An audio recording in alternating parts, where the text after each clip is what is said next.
All right, I'm really excited about these next two sessions because they go hand in hand. First, we're going to learn a little bit more about some of the new capabilities in agents and how they make it even easier to have AI operate the applications that you've been building and then add automation. And then we'll see what that looks like in production. To kick us off, here's Natasha. Hi. Hello, everyone. You all look wonderful. I'm really excited to be here today to kick off day 2 of DevCon 2. Great. So I want to start here by talking about ontology-driven agents. And my name is Natasha Armbrust. I'm a software engineer here at Palantir, and I'm on the AIP agents team. So I think it's helpful to start by just defining what an agent is. It's a buzzword in the industry today. Everything's an agent, nothing's an agent. The working definition I like to use, it's a system that can accomplish a task for you. And in this way, we're defining the agent in terms of its outcome, not the tech involved. And so if you start to think about what would you need to accomplish tasks, if someone new joined your team, they would probably need a detailed set of instructions. They would need task-specific context. Maybe that's training documentation, that's emails, videos, images. They would need the ability to take action, send an email, open a ticket, resolve a ticket. You would hopefully have some evaluation metric for that person. And ideally, they would be improving over time and ramping up to your team. And I'll argue that these are actually the crucial pieces that LLMs need in order to accomplish tasks. So to give you some of an idea of one version of an agent, there are many different versions. This is the architecture of AIP agents. And I know the font's small here, but I think the point that I want to make is that the LLM is a very important part of the system. It's the brains of the operation of AIP agents. It's the agentic runtime. But it's just one piece of what's going on in the system. We also need retrieval context in order to give the LLM the relevant information for the task at hand. We need to give the LLM tools in order to perform actions, query our ontology. We also need to give the LLM the ability to read and write to application state, to deploy it in the UI for the right task. And finally, we'll store a conversation log between the LLM and the user. So there's a lot of scaffolding around actually the large language model in order to make them useful in the enterprise. And so what I would like to do in this presentation is actually demo going through how to add agents to the workflows that you're building or your own jobs. Because I think it's really hard to actually think about how do you go from more of an ad hoc analysis, co-pilot workflow, to actually automating your agents. And so what we'll do is we'll step through a framework that can help you think about how to add agents to your own workflows. We'll start with tier 1, ad hoc analysis, and we'll go all the way up to tier 4, which is an automated agent. And as I'm stepping through each of these tiers, moving up in automation and complexity, I'll also be announcing new features that we've built on the AIP agents team that let builders, you all, add flexibility and customization to the agents that you're building. So I'm really excited. One of these features is actually beta just here for you guys at DevCon 2. So I'm excited to jump into it. And so right now I'll move over to the demo. For this demo, I'll cast myself in the role of a financial analyst. And I need to pay attention to the Federal Reserve. Specifically, the Federal Open Market Committee. This is a committee that meets every 6 weeks, and they decide on monetary policy and the federal fund target range. So some things that I might need to do from the results from these meetings, I might need to send a client communication report. I might need to determine if the asset allocation of my firm is correct. These meetings are very important to understand how markets are moving. And if anyone in the crowd is a financial expert, I am not. So if this is a simplification of the process, bear with me, because I think there's some general pieces to part of this demo that we can take away. So I'll start here in the demo in AIP Threads, which is a new product we built in the AIP platform that lets us do ad hoc analysis. In Threads, I can easily drag and drop documents from my desktop into the product. And what I'm doing here is I'm including all of the Federal Open Market Committee minutes of the meetings for the past year. And I can ask a question of these documents.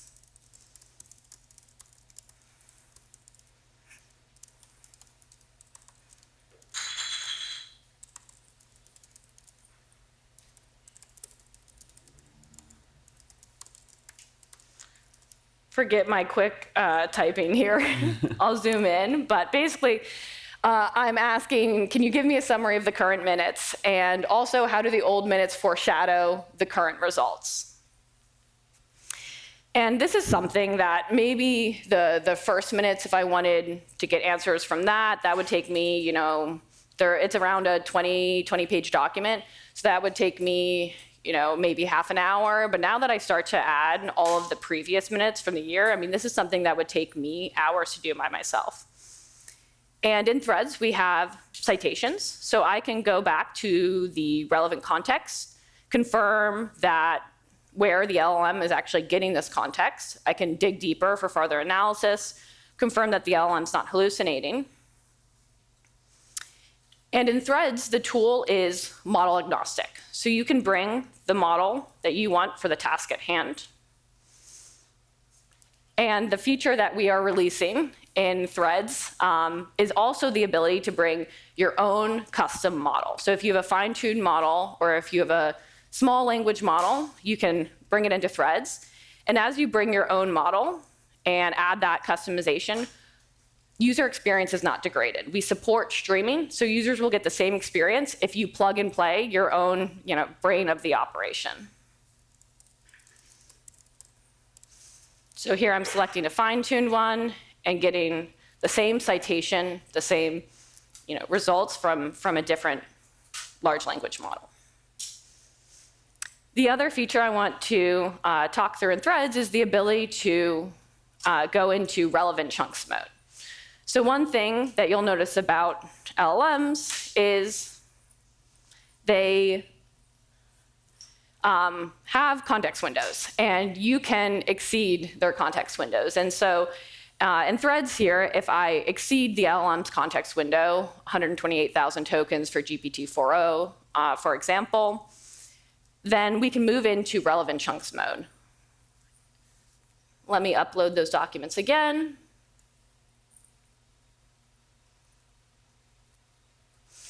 What relevant chunks mode does is behind the scenes, no ontology, no pipeline needed, we will chunk, embed, index those documents for semantic search. So document size is no longer a limitation to asking questions of your documentation. This takes a little bit longer. And I was not planning to show this on stage, so hopefully these will load in a second here.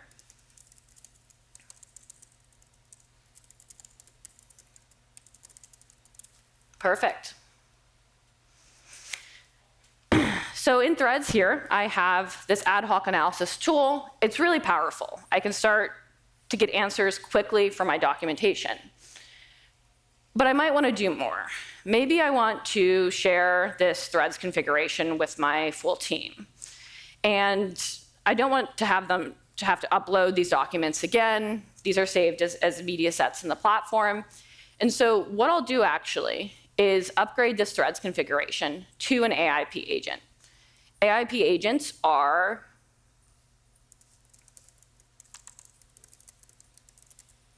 Compass resources in the platform. And so they have the permission structure of AIP, but they also have a lot more tooling. Agents become really powerful. What I want to show is that this agent has the documents that I added in Threads there, and I can easily pull it back into Threads, and anyone on my team could do this as well.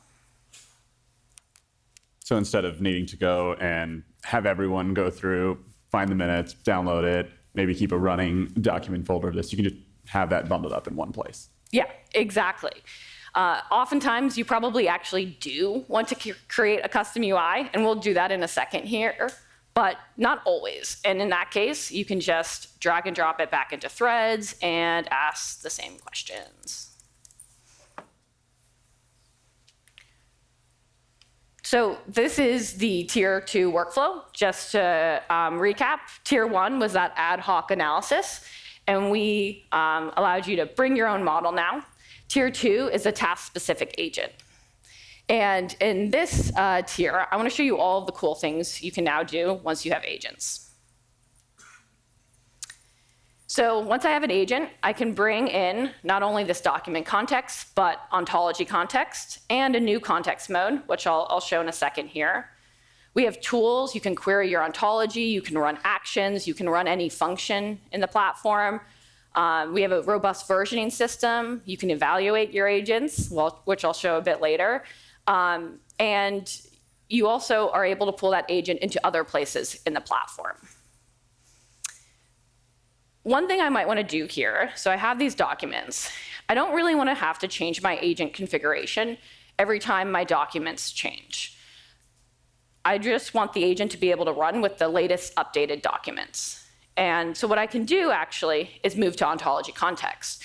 And I'll take my documents, and I could put them in a pipeline and bring them into the ontology. I could have a data source connection to my underlying source.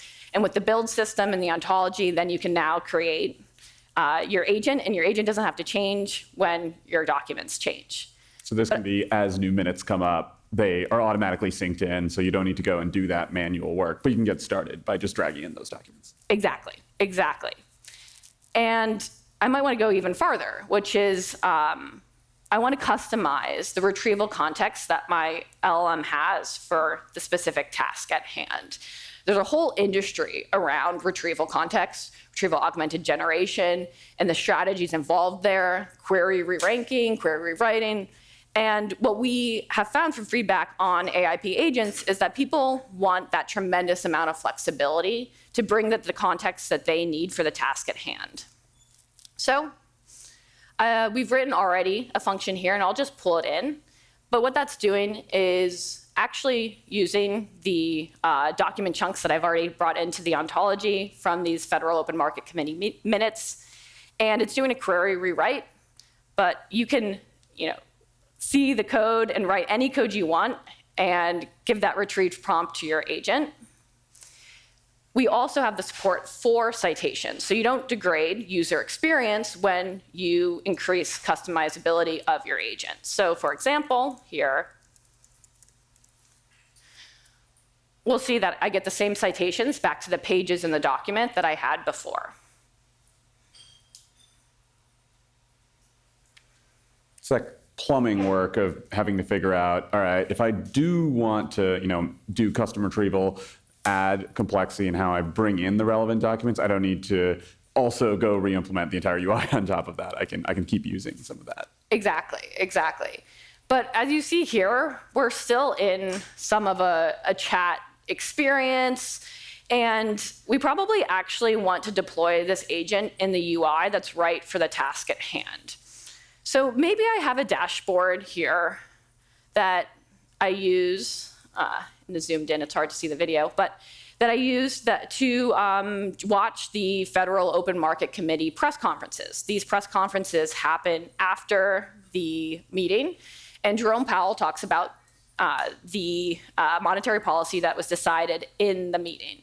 And these are really dense with information. So maybe I have a dashboard in Foundry already that lets me watch these videos. Maybe I can create my client communication report from this. But I actually want to start to automate away the clicks in this application. I want to create an agentic application. What I'll do is show you actually the application working with the agent in it. We'll explore some of the cool features, and then we'll go under the hood. So with this agentic application, I can select the video at hand and auto send a prompt to my agent to summarize the video that I've selected. So no typing needed here. Just like in the document case where we had citations back to the relevant chunks in the document and pages that were used, we have the same thing in the video case where we can cite the timestamps that the LLM is pulling from. So in this case, the Federal Reserve lowered its policy rate by a full percentage point over the course of 3 previous meetings. Let's check that out. Previous meetings, we lowered our policy rate by a full percentage point from its peak. That recalibration of our... So I'm able to dig into any of the context in the video that the LLM pulled from. Some of the other things I can do here, this metric is also fed by an AIP agent. That agent is specifically prompted to look at the metrics in the video, the federal fund target range, and the unemployment rate. And one thing I can do here is I can click on this metric in real time confirm where the LLM got the information from the video. And so we are able to get citations back into that video. Here we see that you're at 4.1 unemployment rate. Let's look at that. Feeling that. But, overall, this is a good labor market. You're at 4.1% unemployment. That's just... So you can have this interplay between multiple agents in your application. What are other things I can do here? Let's compare this press conference to the press conference that happened last year at the same time. So this is something that would take me hours to do by myself, watching both of the videos and then comparing and contrasting. The LLM can help me do that with one click. And just like in the case of one video, I can have citations back to both videos in the context and look at both of them in the same application. So we're starting to get a really powerful experience with our agent and getting it in the right UI for the task at hand. But let's dig under the hood. What are we actually doing here that's allowing us to create this agentic application? Specifically, there's some new features we released on the AIP agents team. I've got my embedded agent here, and it has access to the application state, specifically the selected videos from the video that I've selected here, whether that's the video I'm comparing with or the active video. And it also has an output variable. We've recently released the feature of output variables because before, in the agent, the LLM had to access every single application variable. And if you wanted to update the application state, the LLM also had to run an update application state tool, which is still available if you want to use it. But not always do you want the LLM to have to do that. That adds inefficiency to the system for something that should sometimes be done deterministically. So in this case, the configuration my agent has is that the clicked on citation is actually an output variable that deterministically gets updated. So if here, I asked it to tell me about the videos, you can debug all of this in Agent Studio itself. We have this debug application state panel, but it's going to give me a citation. And you'll notice that on the side here, zoom in a little bit less, I have the ontology context citation. And if I click on a specific part, a specific chunk, that gets overridden. And that's the new updated value. And you can pull that back into your application. So you can have this really rich application experience with this new feature that we've released with the variable outputs. So we've gone through tier 1, ad hoc analysis. We've moved over to creating tier 2, a task-specific agent. We then went to putting that agent in an application and creating an agentic application, the tier 3 workflow here. This works, I showed you here for Workshop, but you can also pull it into any third-party app, OSDK app. We have platform APIs and OSDK support. And in there, you were able to bring your own application context and update any application context. But let's go one more step farther. Let's create an automated agent. And so this press conference happens every 6 weeks. And maybe I don't actually need to jump into my application each time. Instead, what if I actually just need to check out the results if an anomaly happened? So instead, I would like the agent to meet me where I'm at, which is in my inbox. And we've released the ability to actually do this directly in the Palantir platform with Automate and Agents. So if we'll jump back over to the demo here, you can now publish your AIP agents as a function. When you publish them as a function, you can pull them into code repositories, you can pull them into Automate, into Workshop. And I have an automation set here to run. And if I look at that automation, it's giving my agent function a simple task prompt to give me the summary and some of the key metrics in the video. And that automation ran this morning. And if I look at this automation here, I see it gave me a summary, it gave me some key metrics. And let's say I actually do detect an anomaly, I do want to jump back in. I can click this button, Continue Analysis. That jumps me back into my application with the session pre-started with that email response, and I can dive deeper for more analysis here. And so just as we went up the tiers and went from ad hoc analysis to automated agent, we can also go back down the tiers. One of the things you can now do as well with agents published as functions is you can pull them into evaluation suites. So one of the pieces I talked about in the beginning was, what do you need to actually accomplish tasks? And one of these core pieces is actually evaluations. We've talked about this a lot at DevCon, and so it will be no surprise that you can now evaluate your agents. I'll just show you really quickly one of those that I've created already for my metrics agent. Sometimes it.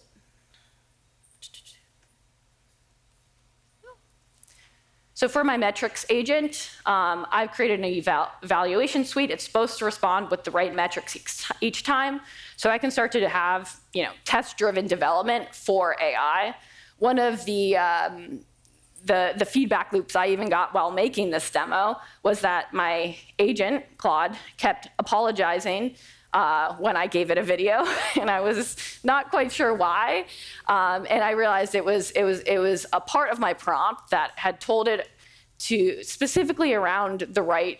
It used the word videos, but it was getting video chunks, and it got confused, so it kept apologizing to me.